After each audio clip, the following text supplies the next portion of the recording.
قرقوي قرية صغيرة تقع جنوب مدينة درباسية، حيث ولد فيها الراحل إسماعيل عمر علي، والمعروف أيضا باسم إسماعيل عمو، في العام 1947.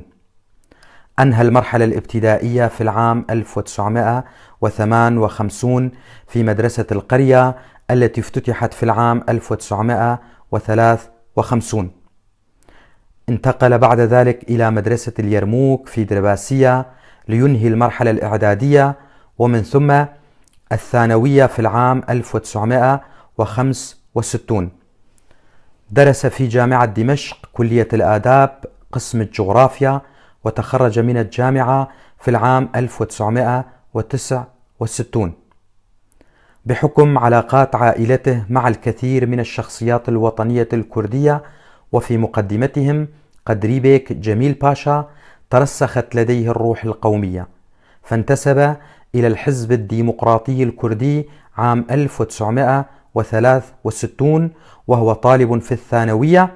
وفي العام 1965 عند انشقاق الحزب التزم الراحل بالجناح الذي قاده العم عثمان صبري، وبقي ملتزما بحزبه إلى أن توحد الجناحان في العام 1970 برعاية القائد الخالد ملا مصطفى بارزاني، وأصبح عضوا في الحزب الناشئ، وبقي ملتزما بالحزب الجديد رغم إعلان رفاقه السابقين التراجع عن الوحدة الاندماجية. عمل في صفوف الحزب الديمقراطي الكردي في سوريا البارتي، وفي المؤتمر الثالث للحزب عام 1980 انتخب عضوا في اللجنة المركزية ومن ثم المكتب السياسي، ولم يساهم في الانشقاق الذي حدث للبارتي عام 1981. استمر عضوا في المكتب السياسي إلى أن حدث الانشقاق في العام 1988، وعقد مع رفاقه المنشقين المؤتمر السابع للبارتي، وتسلم مهام السكرتير في اللجنة المركزية للحزب.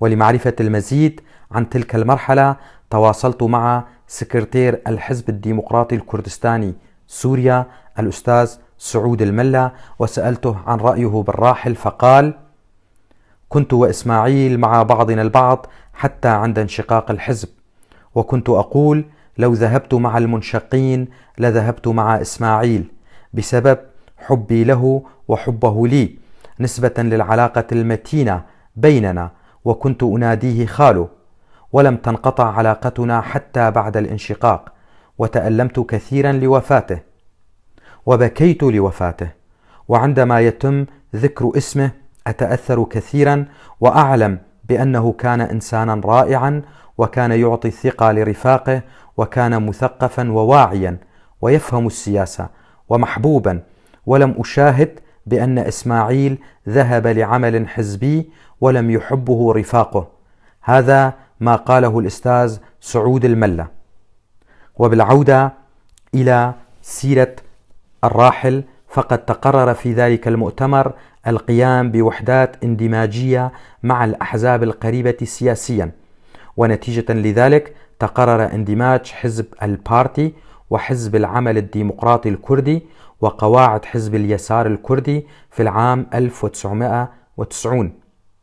انعقد المؤتمر التوحيدي في أوائل آب، وتسلم الراحل مهام سكرتير اللجنة المركزية للحزب الجديد تحت اسم الحزب الديمقراطي الكردي الموحد في سوريا.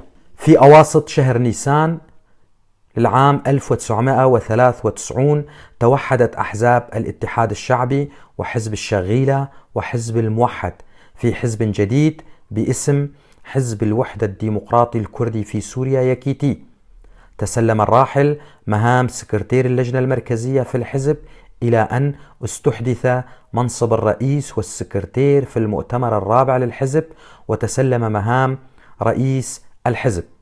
ولمعرفة علاقة الراحل مع غير رفاقه الحزبيين توجهت إلى الأستاذ فيصل يوسف المنسق العام لحركة الإصلاح الكردي سوريا، فقال: اتسم الراحل إسماعيل عمر في علاقاته مع الآخرين بالهدوء وسعة الصدر وتقبل الرأي المخالف حتى وإن جاء حادا، وقد كان داعية لحل الخلافات الكردية ونبذ المهاترات، لذا نجح في كسب ثقة قوى سياسية واجتماعية وثقافية، كما كان يتميز بالترفع عن التخندقات الحزبية الضيقة، ولم يشهد عليه أحد بأنه حاول المساس بشخص أو جهة معينة في مجالسه، بل كان يقضي الكثير من وقته في رأب الخلافات التي تحدث بين الأوساط السياسية.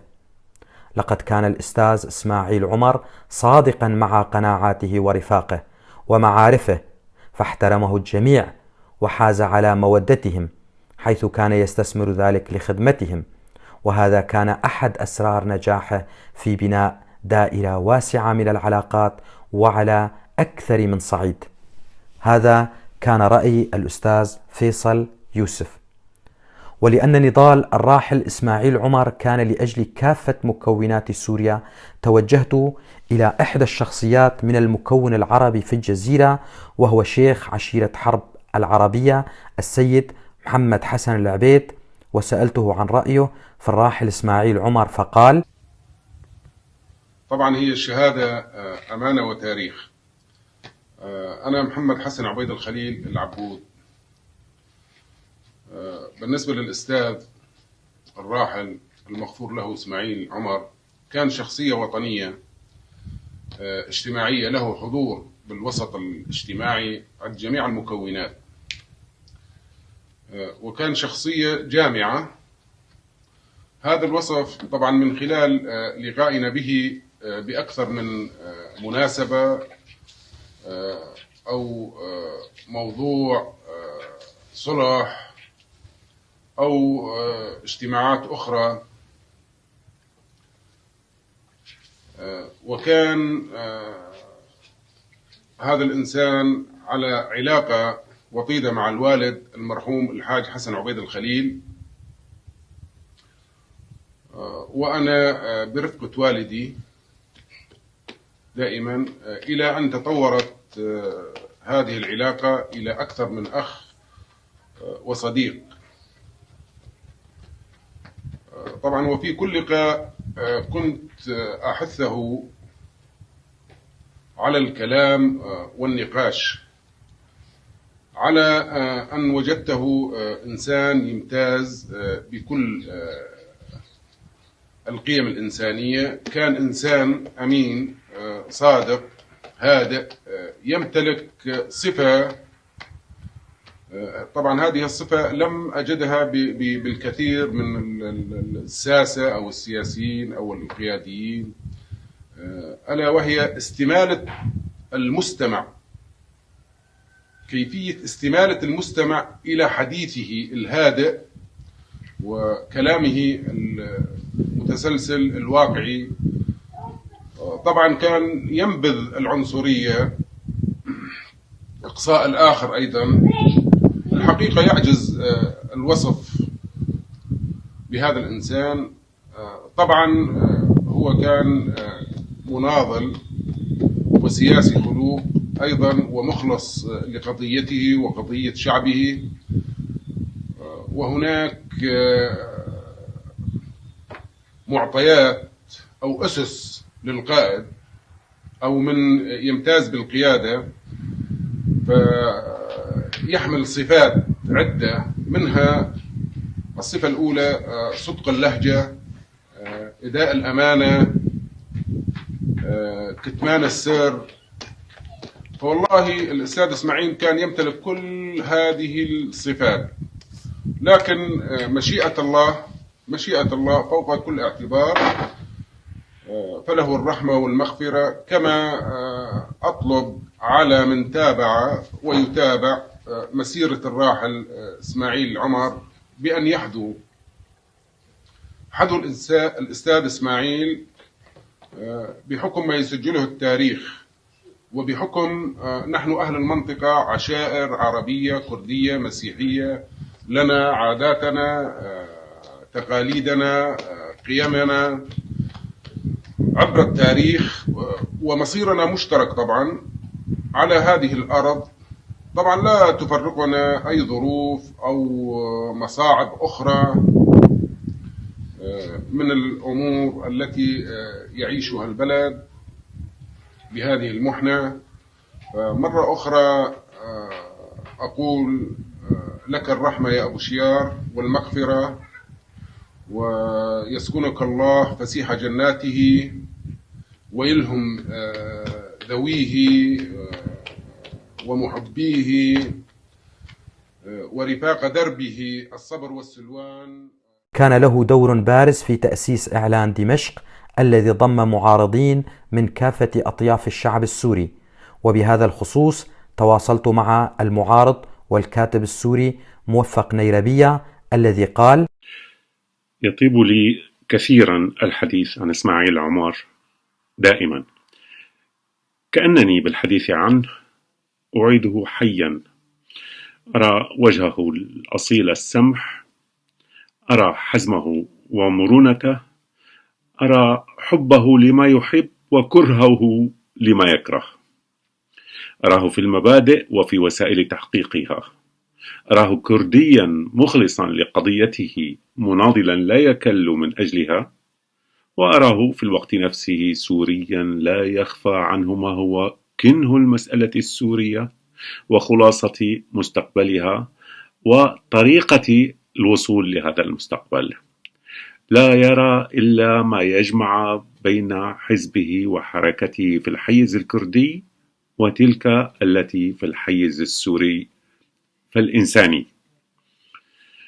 تعرفت إلى إسماعيل في ربيع دمشق، ولكني عشت معه عن قرب خصوصا في إطار إعلان دمشق منذ مطلع عام 2007 هذا خصوصا.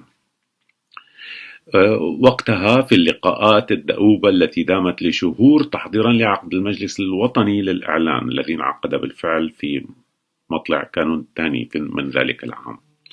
في تلك الفترة الأشهر تعرفت بعمق إليه، واكتسبت منه الكثير في القضية الكردية وتلك السورية، في الممارسة السياسية وتلك الإنسانية، في الاستراتيجية والتكتيك. لا أنسى أبدا قدراته المتميزة على تجاوز ما هو ثانوي لتأمين ما هو أساسي، وعلى تقديم التنازلات وعرض التسويات فيما لا يمس المبادئ والالتزامات في جوهرها من دون الشكل. كان هذا ينعكس في مناقشة بيان، في مناقشة فكرة، في مناقشة مسودة وثيقة. حتى في اللغة لم يكن إخلاصه وحبه للغة العربية يقل عن إخلاصه وحبه للغة القومية الكردية، وهو الذي درس ونجح في كلية الآداب في دمشق. عند كتابة العربية كان مدافعا عن قواعدها لا يتنازل لأي شيء، وكان فصيحا بليغا سلس الحديث والكتابة والتعبير، الأمر الذي دفعني للطلب منه أن يعلمني اللغة الكردية لأفهم شعرها وأغانيها وتاريخها وحياتها بشكل أفضل. رحل من دون أن نستطيع تحقيق ما اتفقنا عليه.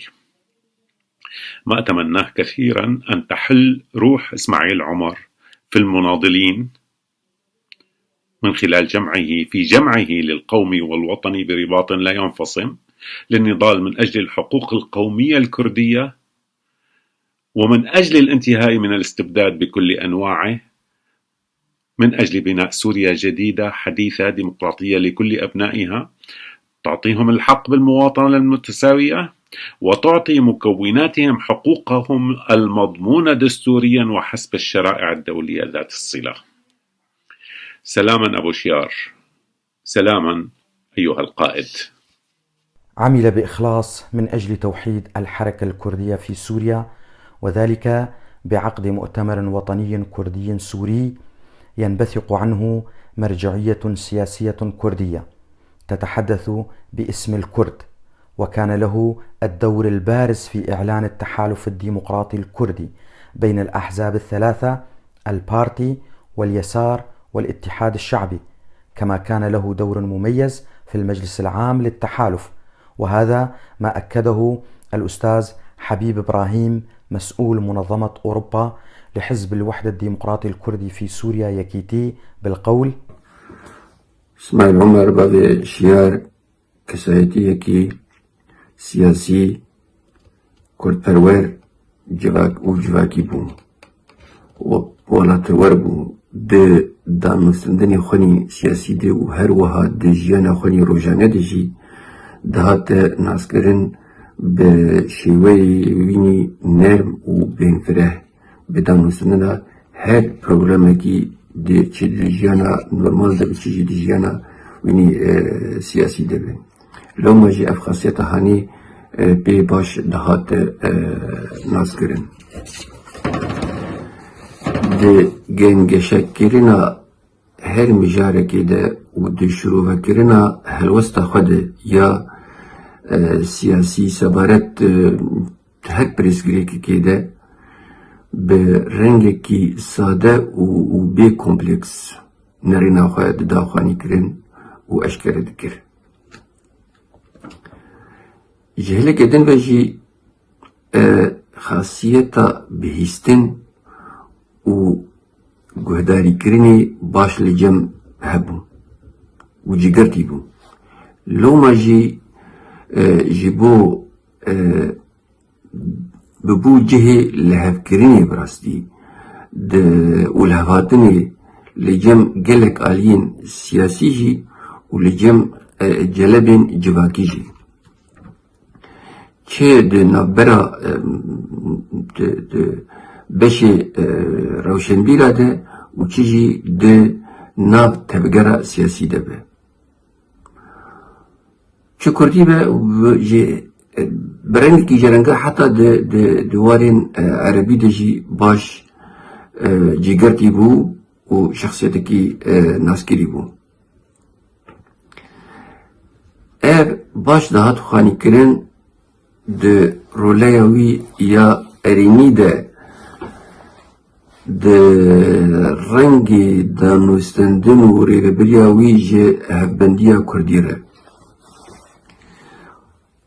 و شیوه کمکرنا کسایتین جواکی و روشنبیری لدور و هفبندیه.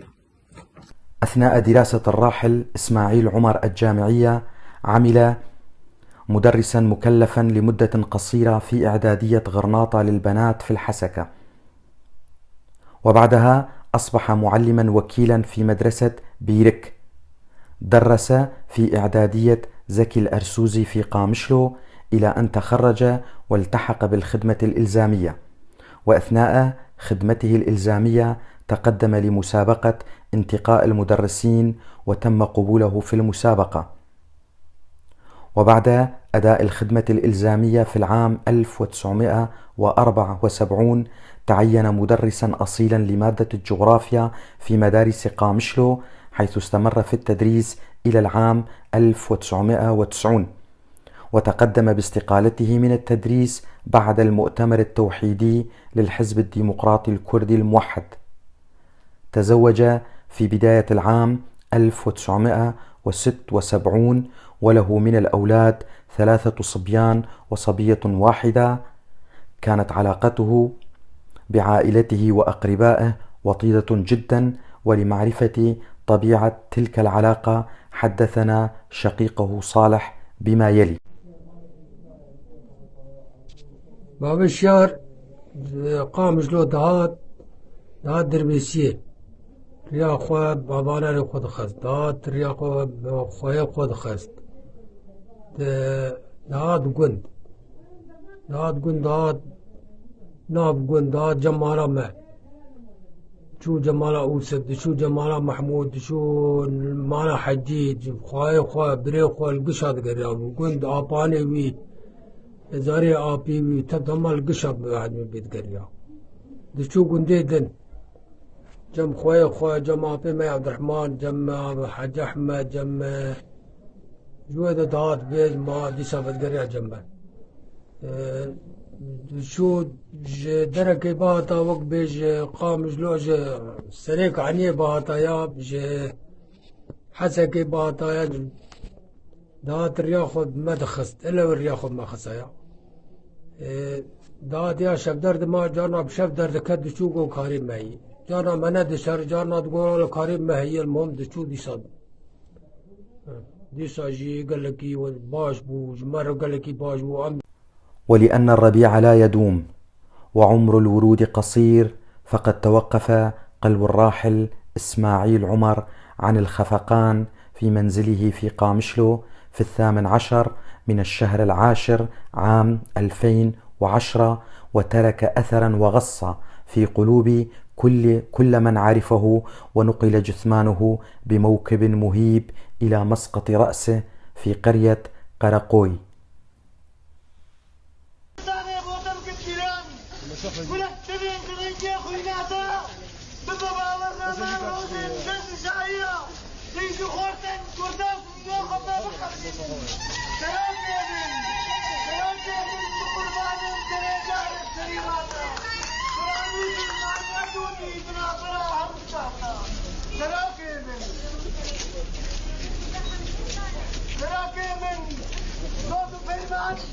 أنا حمادة بإنجاز بشوفين صوتو فيمان في أنا بيرع وصار صاروا خلاده نبر بيدوزا تريدات بنت وراوانة بكن هادو كلها وين بثلاث جورين تلوكين مقربانين تيجارك تريداتا فراميتم مع النادودي بناظرها